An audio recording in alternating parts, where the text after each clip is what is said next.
I was a disaster. I would lie to my accountant. I would lie to my father because I needed it. I needed the money. I needed to buy the friends. I needed to feel important. I need everybody to think that this broken imposter syndrome that I even had back then, that Darren Prince arrived and then look at me and look at you. I was the kid in the back of the room that couldn't speak. I was the one that was too dumb to get anywhere in life, but now look at me.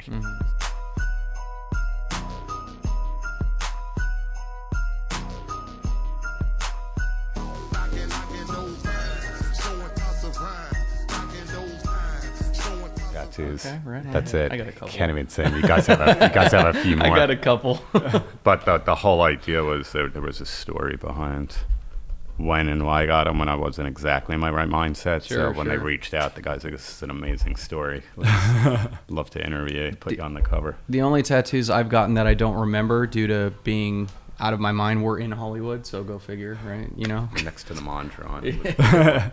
Well, we're gonna have to talk about it then. We're talking about, of course, Darren Prince. We're here with. Thank you, good sir. Appreciate it. And we're talking about the tattoo industry. Your appearance in here, talking about aiming high. Of course, you've got a foundation now. Since we seen you last, it was like making moves, always working, and now you have a foundation. Let's start with that because it's news to me. It's awesome. Yeah. Oh, thanks for having me, guys. You know, you're both very special, not just to me, but to the world of recovery, mental health, and substance abuse, and stress, anxiety, all the craziness going on in the world right now. So thanks for relentlessly pushing the message with the best guests and advocates that are out there. So the foundation came about in December of 2019 after my book came out, and by the grace of God, became an international bestseller in 4 countries, aiming high. And I just wanted to keep giving back. I just said there's a bigger purpose here. I did probably 65 speaking engagements for the year and a half that the book was out. And what I wasn't connecting on was when that magic would happen at a gala, at a high school, at a college, for a corporation, and I knew somebody bottom was about to turn into beginning for some God-given words that came out of my mouth. And I said to myself, I want to be that person that says, young man, young lady, you might not have the resources, I understand it, but because of my foundation, I want you to go home, pack your bags, we're going to put you on an airplane and send you to Bannon Treatment Center, Oaks Recovery, whatever it might be, and scholarship you. Because you guys know when you have that moment of clarity, the window's very short. Sure, yeah. And that's how the foundation, came about, and it's been great. I've tapped into so many of my resources from celebrities and corporations, and everybody knows I'm certainly not an asker or a taker. I'm always a giver. But when it comes to recovery, there's nothing I'm not going to ask for because I know it's to help other people that are suffering. That's incredible, man. As it says, we give it away freely, right? Yep. Yeah. So let's talk a little bit more. Jumping back into. I want to kind of talk more the period of when you really got off into substance. Your book, you highlight so much about yourself, an intelligent man. I mean, doing the card trading early on. We're talking collecting cards for those that may not know Darren's story. Was it you were 17? 14. 14? Mm-hmm. And what cards were you selling that really started making you that money at that time? Well, I did a podcast actually yesterday, and I got into the whole story. I wasn't much of a student. I was always classified with having a learning disability, slow learner, verbally teased in small classrooms. But I had this infatuation with baseball cards, and I loved studying the statistics and knowing what any person, batting average was, RBI, home runs, how many all-star appearances, how many world championships. And I became a statistical genius at like 12, 13. My friends, when they'd be talking sports, they'd always be like, oh, no, we got to ask Prince. We got to ask Prince. So it was the one thing that actually made me feel really good about myself, that I had a purpose. And I had an intro to business teacher I'm still very near and dear with to this day, Elliot Lovey. And he told the class he wants everybody to go home and create a business. And in my mind, I already had one because at that time I had 4 side jobs. I was delivering pizza, squeezing orange juice at a local supermarket, working a stockroom at a sneaker store, and I was a busboy at a diner. And I would take all that money and buy my friends' cards collections because at that point it was kind of corny, not cool anymore when you're 14 years old. And I went home. And I went downstairs to my dad in my pajamas, and I remember like yesterday, and I said, Dad, I need insurance on my baseball cards. And 14-year-old kid telling your parent you need insurance in your baseball cards. My dad like rolled his eyes and said, what do you need in case we ever have a flood? I'll get you the insurance. I'm like probably 8 or 9. My dad would have told me to get the hell out of here. Yeah, well, he thought he did. He looked at me like I was crazy. So I throw out a number, 8 or 9, and he goes, okay, I'll get you 1,000 worth of coverage. I said, no, Dad, 8 or 9,000. So now he looks at me like I'm crazy. How did you get 8 or 9,000 worth of cards? And I said, well, over the years, my friends always want the new players. They want Dom Mattingly, they want Tony Gwynn, they want Wade Boggs and Darryl Strawberry and Dwight Gooden. And I like the old stinky cards that have like Mickey Mantle and Joe DiMaggio and Babe Ruth that they got from their uncles and their grandfathers. So I would trade them the new ones for the older ones. Suckers. And the stuff went obviously through the roof. Right. I had a price guide that was called CCP, Current Card Price Guide. It's not Beckett. Everybody thinks it was Beckett, which was before Beckett. And he's like, who will buy them and what are they worth? And I started showing him, and he took so much interest to see how passionate I was about this. And then he really challenged me. He goes, now where can you go sell them? And I pulled out a big newspaper ad from a local paper at the Holiday Inn. They were having a baseball card show in 2 weeks. It was like $40 for a table for the day, 8 feet. And Steven Simon, who I go back with since I was 10 years old, runs my agency now back in New Jersey, Prince Marketing Group. We discussed it. I go, hey, why don't you split it with me? You'll get 4 feet, I'll get 4 feet. And he goes, yeah, it sounds cool, I'll do it. I spent 2 weeks every single night after school, no homework, focusing on my display cases, the prices, the card holders, total like OCD mode. And Steve might have spent 3 hours. He went into it for a hobby and just to have fun. He might have made $50 that day, and I made over $1,000. And that was it. I mean, I found my calling. I knew that every weekend this is what I wanted to be doing, and building a mail order baseball card business. So, go ahead. Okay. So before, like when you would trade the older cards for your friend, or you would give your friends the newer cards and you would take the older, did you know the value of them, or did you just think they were cooler, or did you know like these are going to be worth something for sure? I didn't know that they were going to worth something, but I did know they were worth more. Right. And I just knew, being at that age, I was like, you can't really find these old ones. Yeah. So in my mind, I'm like, I'd rather have these old collectible ones versus the ones that you can go to any candy store and buy a pack of Topps cards and still find a Don Mattingly or a Darryl Strawberry.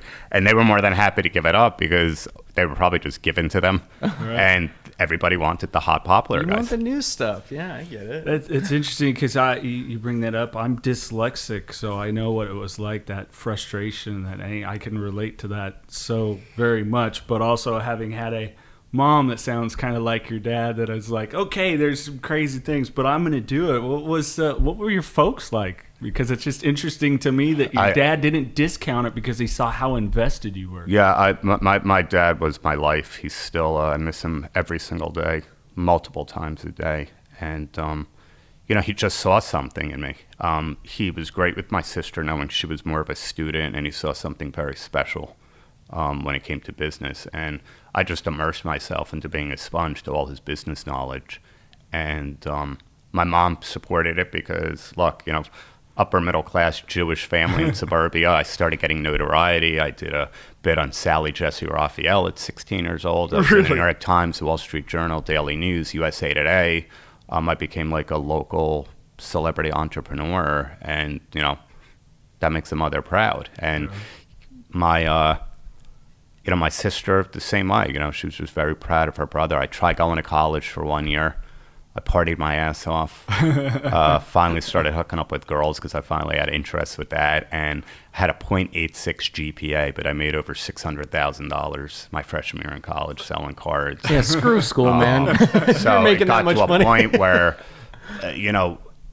Tim Ryan and Jennifer Jimenez, I was on their podcast yesterday, and she was asking me, like, how were you with money? I go, it was a disaster. I go, I would lie to my accountant, I would lie to my father, because I needed it. I needed the money. I needed to buy the friends. I needed to feel important. I need everybody to think that this broken imposter syndrome that I even had back then, that Darren Prince arrived, and then look at me and look at you. I was the kid in the back of the room that couldn't speak. I was the one that was too dumb to get anywhere in life, but now look at me. So, when I look back at it, I bought so many sort of friendships in my life that really shouldn't have been there. And if there is a regret, listening a little bit more to my father and my late uncle, my Uncle Stu now, that's still alive. They always used to tell me, back then that we don't care what you make, we care what you save, we care what you keep. And I was just a machine. I mean, whatever came in, yeah, I'd save a few bucks, but I wanted to take everybody along for the ride.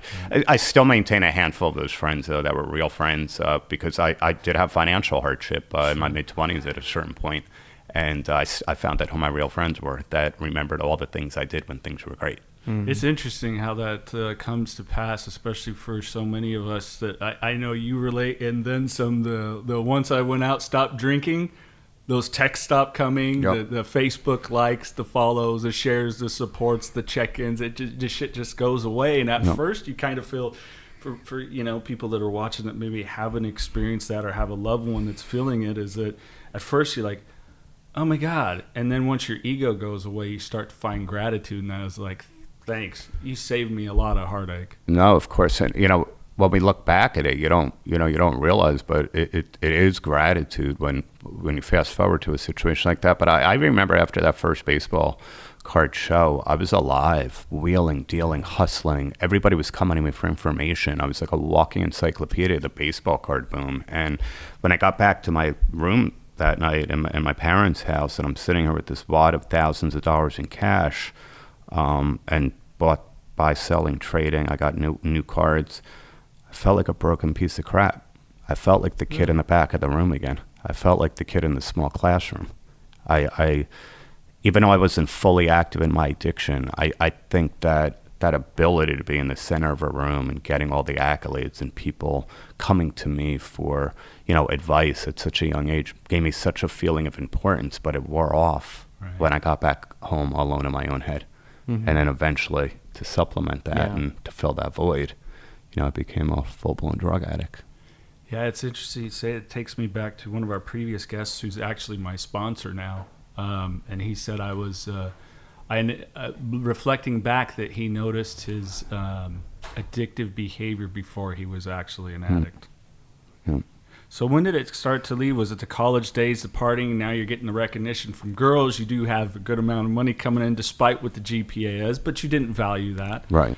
And schooling isn't for a lot of people. It took me 7 years to get through college, so I know what you're talking about. Way too long. Well, you go to school to make money, and if you're already making a shitload of it, well then... School's useless. But fuck it.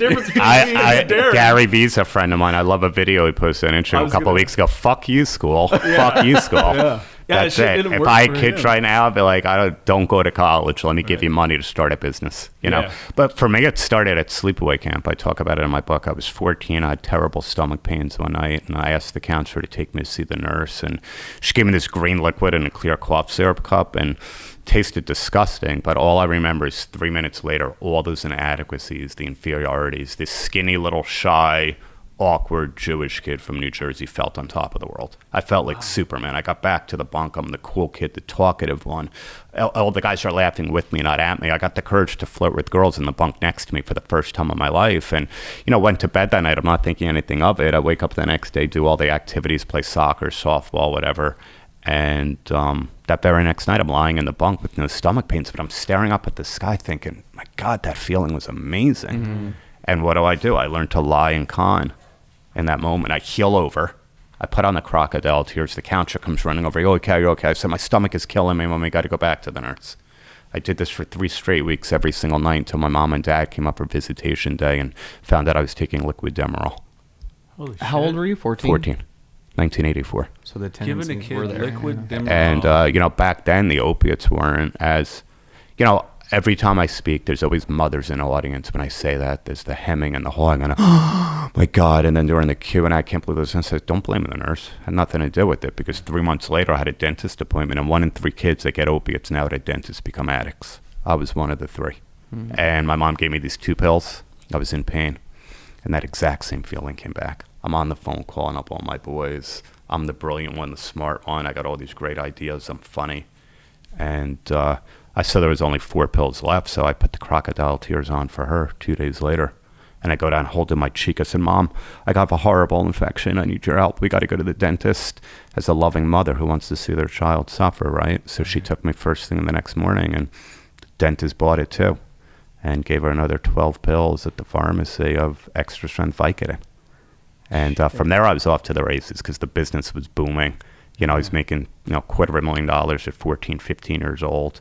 And I had the resources to just party like a rock star, which I did for the next 6 or 7 years until it all hit a brick wall at 21. I was arrested 4 times in 6 months for possession charges, not to distribute, for use. Right. I was the one that was always had the bag of freaking ecstasy on me, or blow, or marijuana, or Xanax, or pills, and happened once at a concert, once at an airport, another time in a car accident. And I never looked at myself once as the problem. Right. I said the police never should have been there. It was bad timing. Why did this asshole throw me the bag at the Allman Brothers concert? Why did I have to catch it?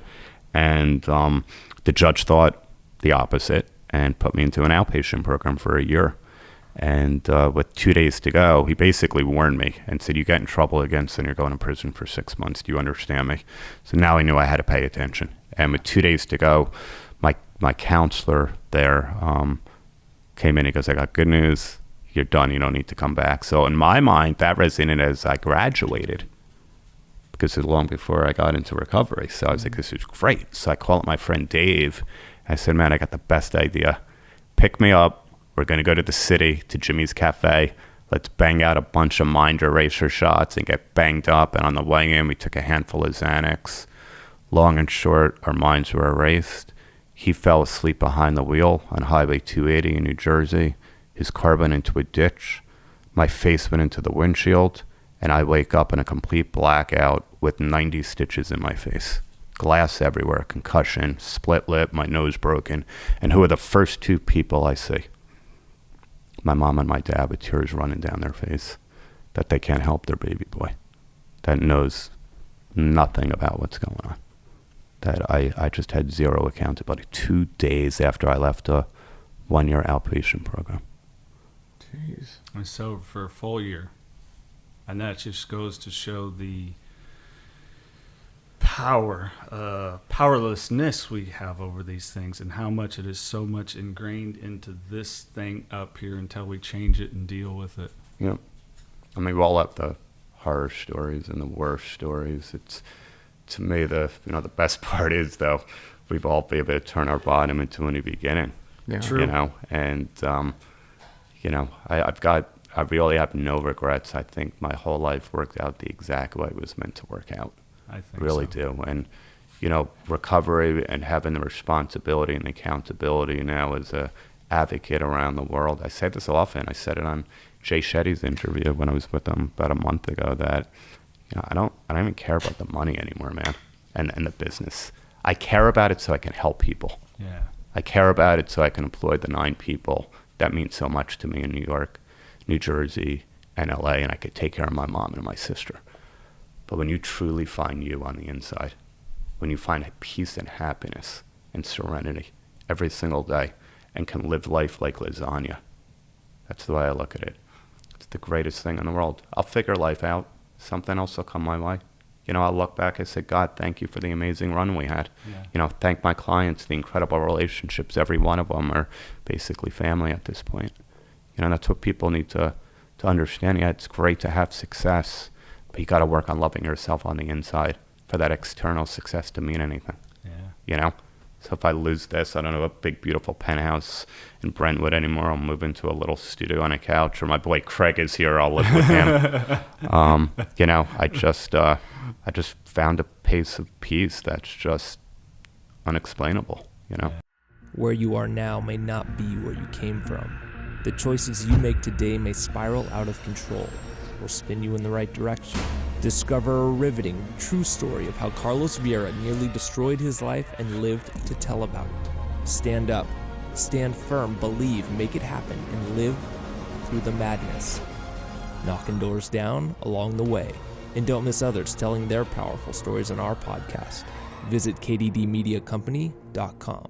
It's funny because you were talking about the lasagna layers. Reminds me of our mutual friend of ours, Greg Champion. We had went and visited Startup Recovery. What amazing great work guy. They're doing there. Love Greg. But when you talk about the lasagna, is about the thing that once we discover in sobriety, that ability of resilience. Because like you said, you making the money, but you went down here financially too.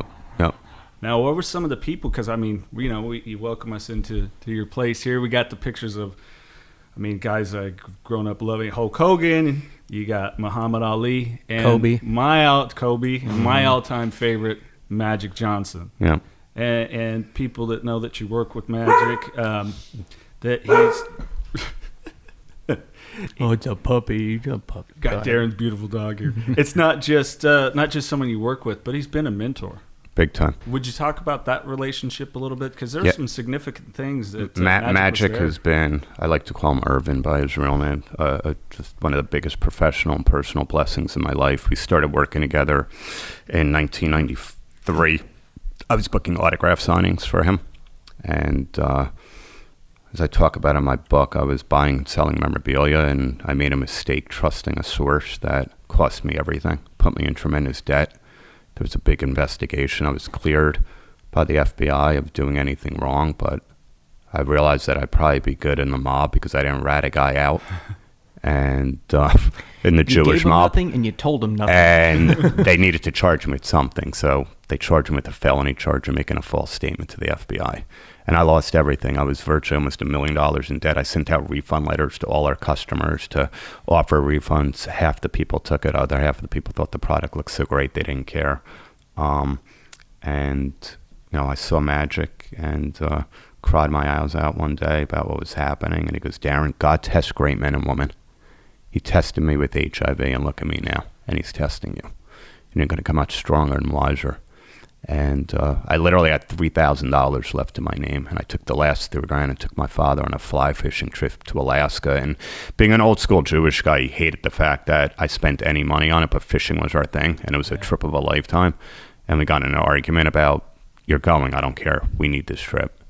And on that boat, on this incredible stream fly fishing, the conversation came up. He goes, "What's your next move? What are you going to do? You're going to try to stay in the business?" I said, "Dad, you know what?" I said, "Haters are a part of life. Everybody was there when I was on top. Now that this is happening, I can hear the crickets. I can hear people talking. I want to evolve. I want to be an agent, but I just don't have 8 years to go to law school." And he looked at me like I was crazy. He goes, "Why do you need to go to law school?" I'm like, don't agents need to be lawyers? She goes, "No." Because, Darren, life is about who you know, not what you know. You can go to Muhammad Ali's house in Berrien Springs right now. You can go to Magic's place in Beverly Hills, or Joe Frazier's gym in Philly, or Chevy Chase's house up in New Bedford, or Pamela Anderson's in Malibu. You realize these relationships, there's not an entertainment lawyer in the world that wouldn't kill to be in your position. And that's when it resonated with me. And he's like, "Why don't you speak to Magic about being your first client? What are you going to call the company?" I'm like, thinking Prince Marketing Group would be a good name, because that's a good name. Yeah. 2 weeks later, I'm with Irvin in Detroit. And it was almost like fate. He was by himself on this trip, no security, no assistant. I knocked on his hotel suite to get him ready for an autograph signing event that we had at the Gibraltar flea market. And he invited me in. He's always so personal. Come on, boys, sit down. Let's catch up." And he actually said to me, what do you think you're going to do? Do you think you're going to stay in the business? And I was so nervous. My palms were sweating. I was high on Percocets. He had no idea, because there was no other way for me to function around my celebrities back then. And I got the nerve to ask him and tell him. And he goes, "Well, you need a really big client if you're going to start an agency. You got anybody in mind?" And I was like, "Yeah, I'm thinking you." And he's like, "Well, you better get yourself a good entertainment lawyer, because I'm going to give you 2 years to represent me. But if you don't use me to knock down every door you can to build your agency, bring in all the celebrities you can, I'm going to fire you, because life isn't how successful I become, Darren. I'm going to bring business success to the world of sports and entertainment they've never seen. But life is about how successful I can make you and everybody else around me." And I'll never forget those words. So when you asked, or when he said, "Yeah, I want to bring on you," was there any hesitation, or did you feel like he knew it was coming? He knew you were going to ask him, kind of thing? Well, I think by him identifying with making a mistake in the public eye, right? Sure.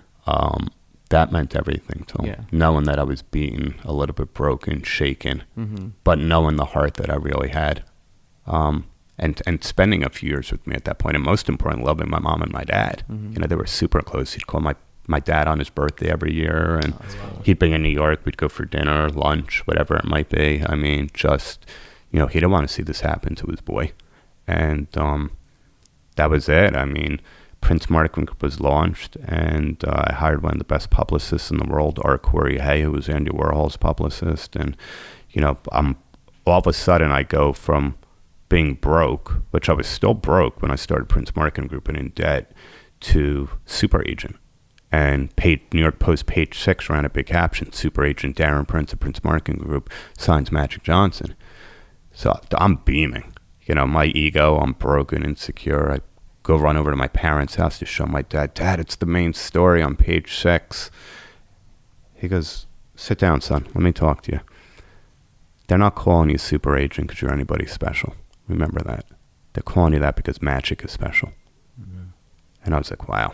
I really put my ego in check. And it took about probably 6-7 months before, you know what, I took all the clients I was booking signings for, Smokin' Joe, Chevy Chase, Pamela Anderson. We had an array of them, Dennis Rodman at one point. And just, I got in the middle of the industry for 5 or 6 years. I was high as a kite on opiates every day, sniffing Oxycontins, Percocets, Vicodins, sniffing Ambien before I went to bed at night.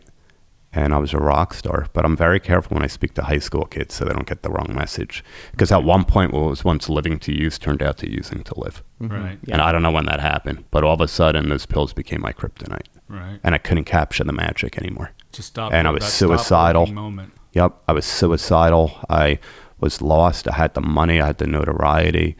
A beautiful wife at a point that we're now divorced. You would have thought from the outset, everybody thought, man, who's got a better life than Darren Prince? But I just remember, too, after big events or partying and coming home, the same feeling I had from that baseball card show. I was lost. I didn't want to live anymore.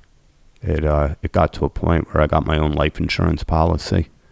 I would go to bed at night. I was never a prayer and just shut my eyes feeling like death, saying, God, just take me tonight. My family will be good. My wife will have a bunch of money to take care of herself. I just can't do this anymore. And then the moment of clarity happened on July 2nd, 2008. What brought that moment? Well, after my overdose in Las Vegas, I finally got some courage to call an addiction psychiatrist, and he put me on Suboxone and told me I was an opiate addict. And but I lied to him. He didn't know I was sniffing Ambien, drinking a couple days a week, taking antidepressants, a mood stabilizer. Nice combination, right? Yeah. Anxiety meds every day. Hell of a cocktail. This was every day. I was just going to say hell of a cocktail. Yeah, every day. And just a shell of myself. So on July 1st of 2008, my uncle and his then girlfriend, Andrea, came to visit my mom from Miami. They paid me a surprise visit, and Steve Simon in my office knew how bad it was because he had to take me back and forth to the hospital a few times with panic attacks from withdrawal. And we thought, hey, let me go to a hotel suite, go to a spa, and let me detox for the next week. That's our brilliant thinking. Right. That'll work. Yeah, why not? Because it's so easy with these. So she comes in and she sees me, and I was done. Bloated, white. I look nothing like I look now. And had nothing left in the tank. And she's like, are you okay? And I was like, no, I'm not. For some reason, I felt so comfortable for the first time in my life talking to this strange woman who I never met.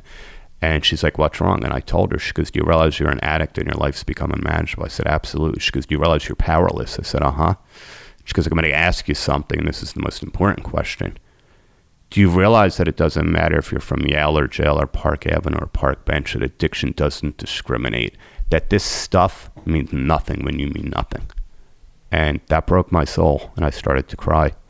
I said, I get it. And she goes, you want to do anything it takes. This has to become the most important thing in her life. And I said, anything, I'm desperate. And she put me on a 36-hour detox plan. That 36-hour was July 2nd, 2008. It was about 7 o'clock at night. I came back from the gym. I was living in the Caroline building with my then wife, Simone, and I called them up. I said, I can't freaking do this. I'm calling the damn doctor. I'm getting opiates. There's no way I'm going to make it. My brain is so damn opiate deficient. And my uncle grabbed the phone. He said, it's the goddamn disease talking. For once and for all, it's time to kick the shit out of the goddamn disease. Get yourself to a 12-step meeting and tell these people that you're sick and you're suffering, get the help that you need, and put your freaking ego aside already. And I said, I can't do it. I've been to those dumb meetings when I was 21. And I hung up the phone. I ran into the bathroom and locked the door as my wife is banging on the door, hysterically crying, baby, don't do it, don't do it. And I'm going through the pill cabinets, and out came 2 extra strength Vicodins, which was crazy because we knew we cleaned out all the opiates, and I thought I was getting Klonopin, which she was allowing me to take for a couple of days because it's not as hardcore as Xanax or Valium. And for a split second, it was like a gift from God. It was the relief that I needed. And I'm sitting there staring at it. I'm like, thank God. But then it came over me because I fell on my knees. I was shaking, trembling, and crying. And I screamed at the top of my lungs, God, help me. I can't do this without you. Take the money, take the notoriety, take the business. I said, I need your help. I said, if you take me out of hell, I will spend the rest of my life taking others out. And a burning right sensation over my right shoulder happened. I had that Bill W. white light moment. And I stood up, I flushed the pills. And 2 minutes later, I'm on a computer. I heard the voice say, I've got you when you're ready. And I found a 12-step meeting. It was a beautiful summer night. There was no Uber. I'm in a taxi cab. I'm looking up at the sky on the way to this church basement in the upper 80s saying, holy crap. For the first time in my life, I wanted to stay sober more than I wanted to get high. And I walked into this church basement, 150, 200 acts of alcoholics that were all once of a hopeless state of mind. And I hear the leader say, is anybody new coming back or suffering? And this wasn't me, but this hand went right up in front of strangers. I said, I'm sick, I'm suffering, I'm suicidal, I need your guys' help. I said, I got all this stuff, it doesn't mean anything anymore. And 10 to 12 spiritual brothers and sisters came over, and they hugged me, and they said, well, love you before you love yourself. Stick with the winners. If you want what we have, then do what we do. It's easier to stay sober than it is to get sober again. And the so-called, I had this moment of clarity that the so-called big-time super agent was nothing but a complete fraud that couldn't stay sober for more than an hour at a time. And I realized humility is the key. And one day became a week became a month became a year. And I realized after I had the gift of desperation, that slowly turned into the power of choice. And then after power of choice, giving this away to other people was everything. That's when hope and recovery began. Sorry, got me too, brother. Yeah, that was that's incredible. Happy that you're here. You got through it. Man, that was 5150 is power. The power to overcome. The power to persevere. The power to set your life on a course for success. When you're faced with the challenges life throws at you, you focus and do what is needed to go beyond what is required. So stand up, stand firm, believe, make it happen, and live through the madness, knocking doors down along the way. We are 5150. Working the daily step worker meeting. I know I was sitting there thinking, boy, we're talking to Darren today, and I pulled out the, my AA morning daily reading. And so how are you now with it? Have you sponsored other people? Yeah, I'll tell you one of my great sponsor stories. This guy John in New Jersey. And back in 2015, I was honored to speak at the New Jersey Mental Health Association, GAL in North New Jersey. And a little bit of the ego started coming in. This was great. I got 6 years sober, or whatever it was, 7 years sober. Knew nothing about speaking. I think the speech completely sucked if I look back at it. And I was probably speaking as if I was in an AA meeting. But the minute they announced it and it was on the website and the newspaper, I got a call from Stacy Green from Turning Point, who arranged it. And she says to me, I just got the most amazing call from a father that has his son who's been in 6 treatment centers. He's 22 years old. He's a hardcore heroin addict. And the father said, my son just saw the newspaper ad with who you're honoring and who he is. And he looked this Mr. Prince up online. And he said, Dad, can we go to this? And it was the first time I saw a little bit of hope that he's serious about this. And then in the humility kicked back in. I look up at the sky. I remember saying, thank you, God. This event isn't about me. This is about this guy. Something's going to happen when I meet this young kid. And I got there early with my boy Bo. My mom and dad were there. And I got to spend about 15 minutes just being me, just being raw and real. And we had a connection. We exchanged numbers. And he relapsed quite a bit for the first 3, 4, 5 months. And I'll never forget the day It was about 6 months after I'm at the La Mantras here visiting California before I lived here, and I shoot him a text. Hey, bro, I know you must be going bad. I haven't heard from you in 3 weeks. I'm always here from you. He calls me up. He goes, D, I'm just embarrassed, man. I feel like I'm wasting your time. And yeah, I've been struggling so bad. I just can't get this. I want it, but I just can't figure life out. I said, John, I don't care if you go bad 99 more times. I said, as long as you wake up on this side of the earth, call me on the 100th, because I don't want to be there to miss the magic when it happens. That line, to this day, he's been sober and active in the 12-step community. Hell yeah. That's, you can't put a price on that. Yeah, no. It's, esteemable acts have given me the self-esteem that I've always been looking for. With all due respect, it's not Ali and Frazier and Magic and Hulk and all these guys. It's given back. It's seeing that magic in somebody else's eyes, you know? Well, I think that's oftentimes a misnomer, especially, you know, you sharing your story. I know for myself when we're young, unwise in the world, most certainly not dumb, but unwise in the world, that how we really look at success. And then we start to understand, you know, that we want to have a purpose to this world. We want to know our place. Like you said, it's the irony of where people, you know, and you're relaying it as, boy, isn't that a terrible thing and a miserable thing? It's like, yeah, I fucked up a lot of things in life. I hurt a lot of people that I really care about, and even strangers I don't even know, and was disrespectful to my community. But boy, I sure found something that it's worth it. Yep. It's worth it now. DJ, it's just a matter of replacing it, you know, with something good, you know, just filling up that void. You know, and, you know, I tell people, just because we get sober, it doesn't mean life gets better, but we get better, you know. Yeah. Our perspective and our perception changes on everything around us. And I've been through my own personal hell and back in recovery, divorce, broken engagement. I screwed that up with my ex-fiance, Priscilla, who's still near and dear to me. I love her to death. These two kings, lost them both in recovery. And Ali and Frazier. And but the beautiful thing about recovery is I was there for both of them at their memorials, at their funerals, and I got to escort Muhammad Ali to Joe Frazier's funeral with his wife Lonnie, and to be present and feel it, and hold Smoking Joe's hand in the hospital, be one of 3 people allowed to even see him a month before he passed, and rub his head and tell him what he meant to the world and to me, and to go through that pain, and just be good, just be connected to my spiritual brothers and sisters. And then the biggest one of all was my father on February 15th, 2017. Suddenly had an aortic aneurysm, perfect healthy, had no isms, never drank, never smoked, was in a coma, came out of it. And I literally, because of Hulk Hogan, Terry Bollea, let's call him by his real name, told me to go get some time with my dad. He had that gift with his dad to say goodbye and to ask him if he's ready or if he wants to keep fighting. And I went the night before we put him into hospice, and I held his hand, and I got on my knees. I said, Dad, you tell me what you want to do. You want to keep fighting? I go, I'll speak to the doctors. Otherwise, it's time to go see Grandma and Grandpa, Joe and Muhammad, and send everybody my best and tell them I love them and tell them that I'm doing real good down here.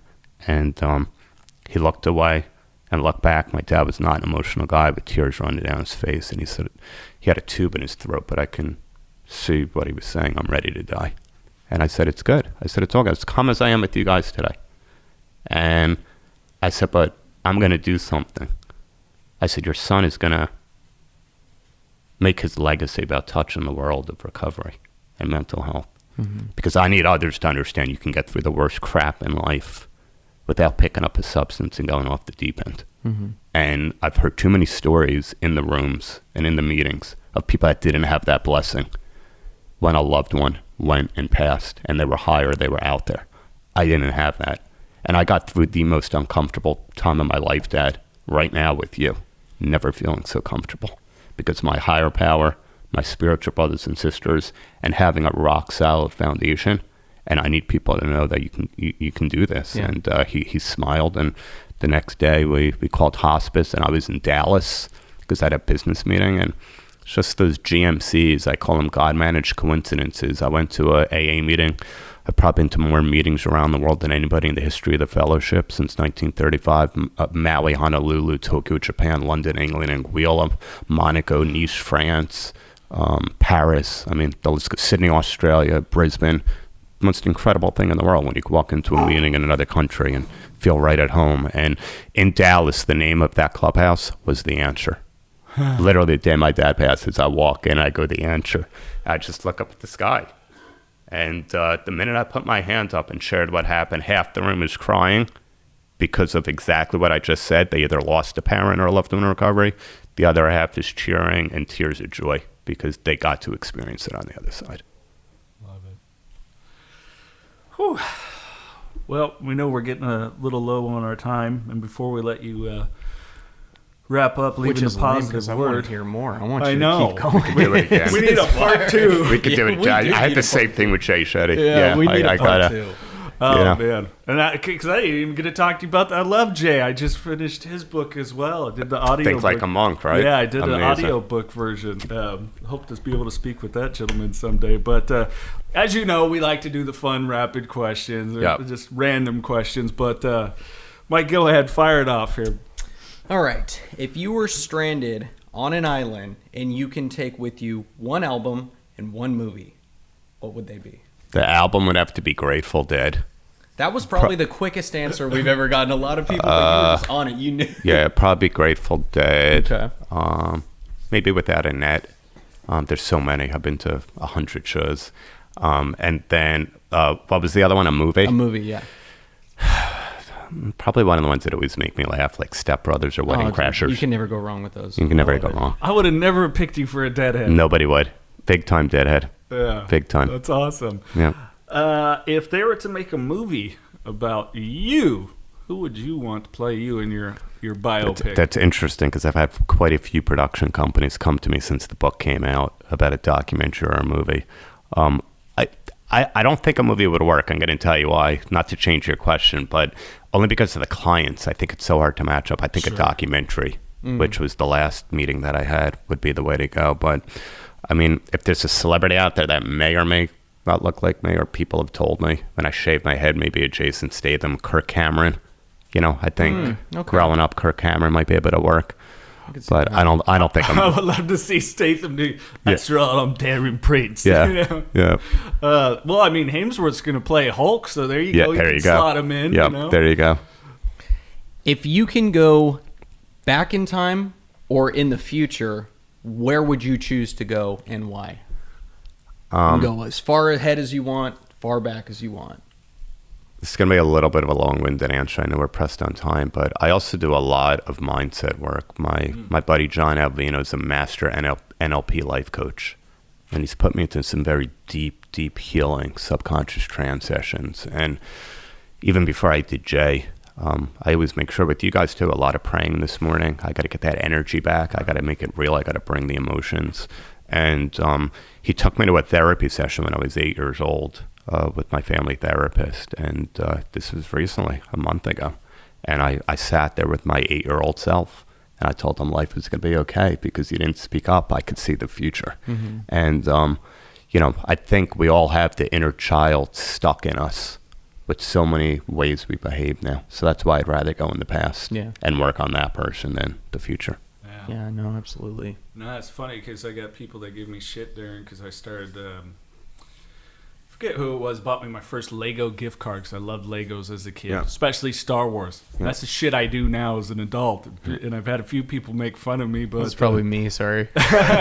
Well, you're a dick, we know that. But now that people like get it because I do, it's like that regression period, and it's back to the points of as a kid with dyslexia. I would, believe it or not, really short, gangly. That all of a sudden I'm just like peaceful in there in that thing. Like, I just put together Darth Vader's TIE Fighter. Yeah. This is fucking awesome. Yeah. Life is cool. That's great. It's like a 43-year-old that won't grow up. I love it. Pet peeves. Ooh, pet peeve. That one I got to think about. What is my pet peeve? Oh, people not returning calls or texting within like an hour or two. I think no matter who you are, I could message Mark Cuban right now. I have a laundry list of bigwigs. You know, Scooter Braun's always super, with getting back to me. My clients are always, Gary V, I can email like, nobody's that busy. You can't take a couple, unless you don't have the ability to have a phone. Look, if you're an actor, an actress on the set, I understand it. A lot of times you're not looking at your phone. If you're an athlete in training. Athlete in a game. Yeah, if you're an athlete in a game, I understand that. Right.